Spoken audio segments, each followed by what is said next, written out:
다 함께 사도신경으로 신앙 고백하심으로 12월 7일 화요일 새벽 예배를 시작하겠습니다. 전능하사 천지를 만드신 하나님 아버지를 내가 믿사오며 그 외아들 우리 주 예수 그리스도를 믿사오니 이는 성령으로 잉태하사 동정녀 마리에게 나시고 본디오 빌라도에게 고난을 받으사 십자가에 못 박혀 죽으시고 장사한 지 사흘 만에 죽은 자 가운데에서 다시 살아나시며 하늘에 오르사 전능하신 하나님 우편에 앉아 계시다가 저리로서 산자와 죽은 자를 심판하러 오시리라. 성령을 믿사오며 거룩한 공회와 성도가 서로 교통하는 것과 죄를 사하여 주시는 것과 몸이 다시 사는 것과 영원히 사는 것을 믿사옵나이다. 아멘. 하나님 아버지시여, 주님께서 나를 사랑하시오니 이 사실이 오늘 내게 가장 큰 힘이 됩니다. 주님은 선하시며 자비가 풍요로우시니 이 사실이 내게 가장 큰 위로가 됩니다. 그러하오니 오늘 내가 하루를 살아갈 때에 주님 안에 머물며 주의 뜻을 무시하지 아니하며 주님을 기쁘시게 하기 위한 삶을 살게 하여 주옵소서. 예수 그리스도의 이름으로 기도합니다. 아멘. 오늘 성경 말씀은 마태복음 4장 5절부터 7절까지의 말씀입니다. 오늘 성경 말씀을 제가 봉독해 드리겠습니다. 이에 마귀가 예수를 거룩한 성으로 데려다가 성전 꼭대기에 세우고 이르되 내가 만일 하나님의 아들이여든 뛰어내리라. 기록되었으되 그가 너를 명하여 그의 사자들을 명하시리니 그들이 손으로 너를 받들어 발이 돌에 부딪히지 않게 하리로다 하였느니라. 예수께서 이르시되 또 기록되었으되 주 너의 하나님을 시험하지 말라 하였느니라 하시니. 아멘. 오늘 성경 말씀은 예수님께서 마귀에게 두 번째 시험 받으시는 장면입니다. 이 시험도 사탄이 예수님을 한 개인 인간인 예수님을 시험하는 장면이 아니라 메시아로 오신 예수님을 시험하여서 예수님의 메시아 직분을 왜곡시키고 그리고 예수님이 주시는 참된 구원의 의미를 뒤틀어 버리기 위한 사탄의 공격이었습니다. 사탄은 예수님을 이처럼 두 번째 시험하기 위해 5절 말씀에 보면 예수님을 거룩한 성으로 데려다가 성전 꼭대기에 세웁니다. 가장 높은 곳에 서게 하여서 이제 기적을 행하라고 기적을 행할 수 있는 상황 가운데 예수님을 이끌고 갔습니다. 그리고는 기적을 베풀기 위해 이러한 요구를 합니다. 6절 말씀에 이르되 내가 만일 하나님의 아들이여든 뛰어내리라. 기적을 보여주라라고 이제 이 사탄이 예수님을 시험합니다. 이런 시험 과연 어떤 의미이겠는지요? 메시아가 성전 꼭대기에서 뛰어내리는 이 기적 과연 어떠한 의미이겠는지요? 때로는 우리가 이 땅을 살아갈 때에 성전 꼭대기에 내가 서 있는 것 같은, 절벽 위에 서 있는 것 같은 인생의 위기를 겪을 때가 있습니다. 절벽에 성전 꼭대기 같은 높은 곳에 내가 홀로 서 있어서 너무나도 절박하고 위태로운 그런 위기 상황에 우리가 몰릴 때가 있습니다. 이때 우리는 어떠한 메시아를 원하게 되겠는지요? 내 인간의 힘으로 감당할 수 있는 모든 일을 다 해보았습니다. 그러나 여전히 벼랑 끝에 서 있는 내 상황입니다. 도무지 기적이 일어나지 않는다면 이런 경제적인 어려움이나 또는 육체적 질병의 위기를 내가 벗어날 길이 없습니다. 이러한 어려움 속에 있을 때에 우리는 초자연적인 기적을 행하는 메시아를 갈망하게 됩니다. 지금 바로 사탄은 우리 인간의 그런 심리와 마음 상황, 그런 욕구를 이용하여서 예수님에게 그 사실을 요구하는 겁니다. 성전 높은 꼭대기에서 뛰어내리는 기적을 보여주어라. 사람들은 이처럼 이 절망 가운데 있을 때에 기적을 베풀어서 구원해 줄 메시아를 원한다라고 이제 사람의 우리 인간의 욕망과 욕구를 이용하여 예수님에게 제안했던 것입니다. 이때 사탄의 제안에 우리가 주목해 봐야 할 사실이 하나 더 있습니다. 6절에 하반절에 보면 이와 같이 예수님께 요구하고 그 근거로 성경을 제시합니다. 6절 중반 이하에 기록되었으되 그가 너를 위하여 그의 사자들을 명하시리니 그들이 손으로 너를 받들어 발이 돌에 부딪히지 않게 하리로다 하였느니라 라고 사탄이 성경을 인용하고 있습니다. 예수님에 대한 유혹이 성경에 근거한 것이었습니다. 첫 번째 시험도 부분 진리에 근거한 것이었습니다. 사람들이 배고플 때 예수님께서는 기꺼이 오병이어로 떡의 문제를 해결해 주시는 그 일이 있었습니다. 그러므로 배고픈 무리에게 떡을 먹여주는 것, 그것은 비진리가 아니라 하나님의 은혜에 속한 진리에 속합니다. 이처럼 사탄은 우리를 시험할 때 온통 거짓말인 것만 가지고 거짓 자체를 가지고 우리를 유혹하는 것이 아니라 거기에 부분 진리가 근거한 그 부분 진리로 인하여서 우리를 유혹하는 것이죠. 뿐만 아니라 이 두 번째 시험에서는 부분 진리를 넘어서서 성경 자체를 인용하고 있습니다.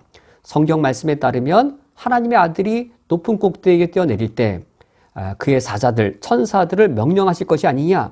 그래야 하나님의 아들의 발이 돌에 부딪히기 전에 천사가 그 하나님의 아들을 보호하는 기적을 일으키신다라고 성경에 기록되어져 있지 않느냐라고 사탄이 예수님을 시험한 것이었습니다. 이것은 우리 인간이 벼랑 끝에 서 있는 그런 절박한 위기에 있을 때 부분 진리를 이용할 뿐만 아니라 성경을 가지고 내 위기를 모면하기 위해 정당화할 수 있는 우리의 모습을 보여주고 있습니다.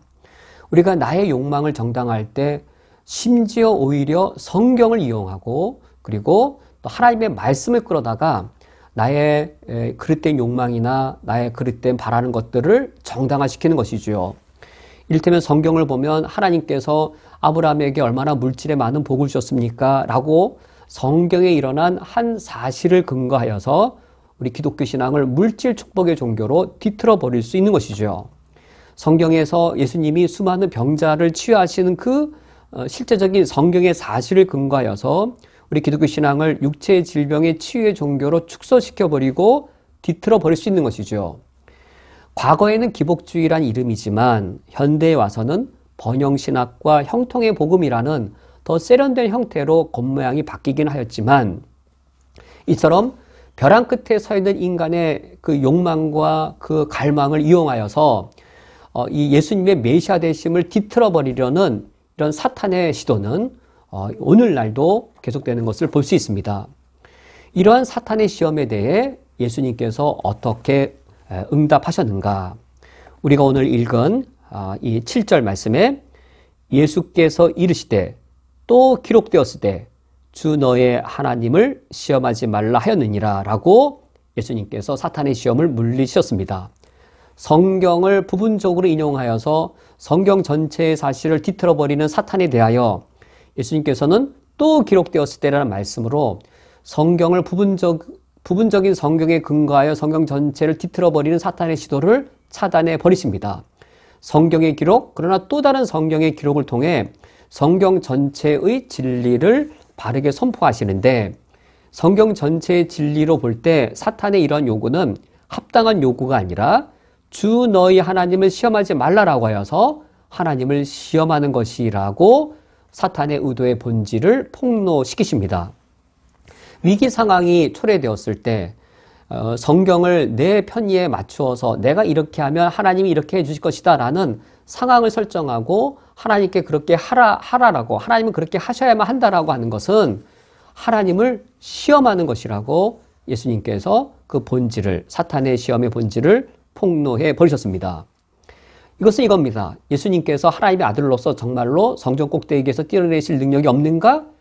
있으시지요. 예수님께 그 능력이 있다는 것과 그렇게 뛰어내려서 사탄이 요구한 식으로 그 사실을 입증해야 된다는 것은 별개의 사실입니다. 어린 자녀가 길을 가다가 아버지에게 10,000원짜리 장난감을 사달라고 아주 요구를 강하게 합니다. 아버지 지갑에는 100,000원짜리 수표가 있습니다. 아버지에게 100,000원이 있다고 해서 아이가 요구하는 모든 것을 다 들어줄 수 있는 것은 아닌 것이죠. 아들의 요구에 아버지가 들어주지 않았다고 해서 아버지에게 그런 돈이 없다라고 말할 수 없는 것처럼 하나님이 하실 수 있는 모든 일, 하나님이 다 하셔야 되는가? 더욱이 하나님이 하실 수 있는 그 일을 인간이 요구하기 때문에, 인간이 요청하기 때문에 하나님이 그의 전능하심을 다 발휘하셔야 되는가? 인간이 요구할지라도 하나님이 하실 수 있는 일을 다 하시지 않으심이 하나님의 전능함을 훼손하지 않습니다. 하나님이 하실 수 있는 일을 인간이 요청하여서 그것을 하지 않았다고 함으로 하나님의 전능함은 훼손되었다라고 말한다면 그것이 바로 하나님을 시험하는 것이 되어집니다. 내가 벼랑 끝과 같은 절박한 위기에 있을 때 하나님이 전능하시다면 이걸 들어주시지 않아야 되겠습니까?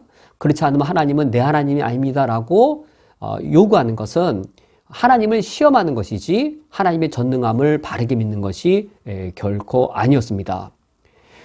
하나님의 전능하심은 하나님의 뜻대로 실현되는 것이지 우리의 열망과 또 우리의 요구대로 이루어지는 것이 아닌 것이죠. 최근에 제가 한 글을 보았습니다. 우리 한국 교회에도 널리 알려진 이 켈리 목사님, 췌장암 4기에 걸리셨는데 페이스북에 이와 같이 자신이 췌장암 4기인 것을 올리시면서 이와 같이 말씀을 덧붙였습니다. 하나님께서 하시는 모든 일에는 선한 이유가 있습니다. 그러나 내가 다 그 이유를 깨닫는 것을 하나님이 허용하지 않으십니다. 이 말씀이 진정으로 옳습니다. 하나님께서는 우리가 다 깨달을 수 없는 일들을 행하십니다. 췌장암 4기에 걸리신 켈리 목사님께서 당신의 몸이 췌장암 4기에 걸려있는 상황에 그러나 하나님이 하시는 모든 일 안에는 좋은 이유가 있다고, 선한 이유가 있다고, 그러나 우리가 그것을 깨달을 수 없다라고 말하는 것, 이것이 벼랑 끝에 우리가 서 있을 때 하나님을 향하여 취하여야 할 우리의 태도입니다. 만약 그러하지 아니하고 우리 욕망 가운데 하나님을 만들어낸다면 우리가 하나님의 참된 선하심을 오히려 발견하지 못하게 될 것이고 우리 인간의 욕망대로 하나님을 뒤틀어버리게 될 것입니다. 오늘 말씀을 맺도록 하겠습니다. 예수님은 어떠한 메시아이신가? 우리의 위기 상황과 이 땅에서의 절망적인 상황을 표면적으로 해결해 주기 위해 오신 메시아가 아니시고 또 그것을 위하여 능력을 베푸시는 주님도 아니십니다. 우리가 하나님을 바라볼 때 하나님께서 하나님의 능력을 하나님의 뜻대로 행하시기를 우리가 바라보는 것이 우리의 합당한 태도입니다. 하나님은 나를 사랑하십니다. 그것이 오늘 하루를 살아갈 우리의 가장 큰 힘이 됩니다. 하나님은 선하시고 자비로우십니다. 그 하나님 안에 머물 때 그 사실이 우리에게 가장 큰 위로가 되어집니다. 거기 안에는 하나님의 선하신 이유가 있기 때문입니다. 우리가 오늘 중보기도 할 때는 코로나 기간 이후에 쿠웨이트에서 여러 어려움들 때문에 특히 사업이나 경제적 어려움 때문에 한국으로 돌아가신 우리 교우분들을 위해 기도하기 원합니다. 한국 땅에 잘 적응하게 하시고 새로운 길을 열어주시고 그리고 한국 땅에서 겪는 여러 시련들 속에서도 하나님이 선하심으로 돌봐주시는 종을 허락해 주시옵소서. 하나님은 선하시고 자비로우신데 한국 돌아가신 우리 성도님들의 삶을 한 걸음 한 걸음 평안과 선함으로 인도해 주옵소서. 우리가 함께 중보기도하기 원합니다. 함께 기도하시겠습니다. 하나님 아버지시여, 우리가 인생의 벼랑 끝에 서게 되어지면 하나님의 하나님 되심을 우리가 바라보는 것이 아니라 내가 원하는 하나님을 요구할 때가 있습니다. 그것이 때로는 하나님을 시험하는 경우에 이르기까지 있으며 때로는 부분 진리를 이용하고 때로는 성경 말씀을 인용하여 하나님의 하나님 되심에 내가 도전하고 내가 원하는 나의 하나님을 고집부릴 때가 있습니다. 그런 오류에서 벗어나게 하여 주시옵고 하나님의 하나님 되심을 바라보며 내가 현재 서 있는 이곳에 내가 겪고 있는 역경 속에 나를 사랑하신 하나님이 나와 함께 하심을 바라보게 해 주옵소서.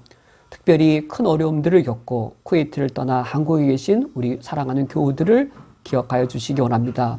한국에서의 새로운 생활들을 잘 적응할 수 있도록 인도해 주시옵고 일용할 양식과 또 한국에서의 새로운 생활 정착에 필요한 모든 여건들을 마련하시고 채워 주시옵소서.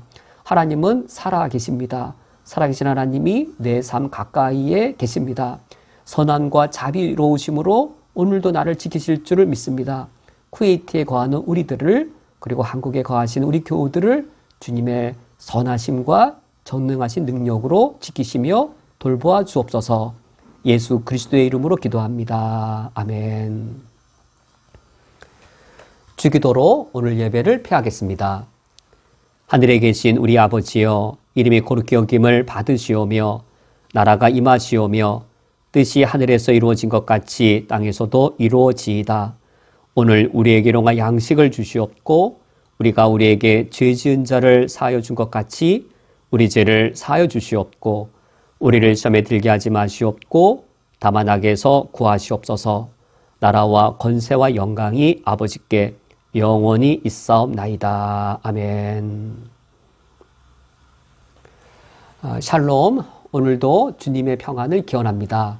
오늘 하루 해가 다 끝날 때까지 우리 주님이 선하심과 사랑으로 우리 모든 성도님들의 가정을 지켜주시기를 기원합니다. 내일 아침에 다시 주님 안에서 만나 뵙겠습니다.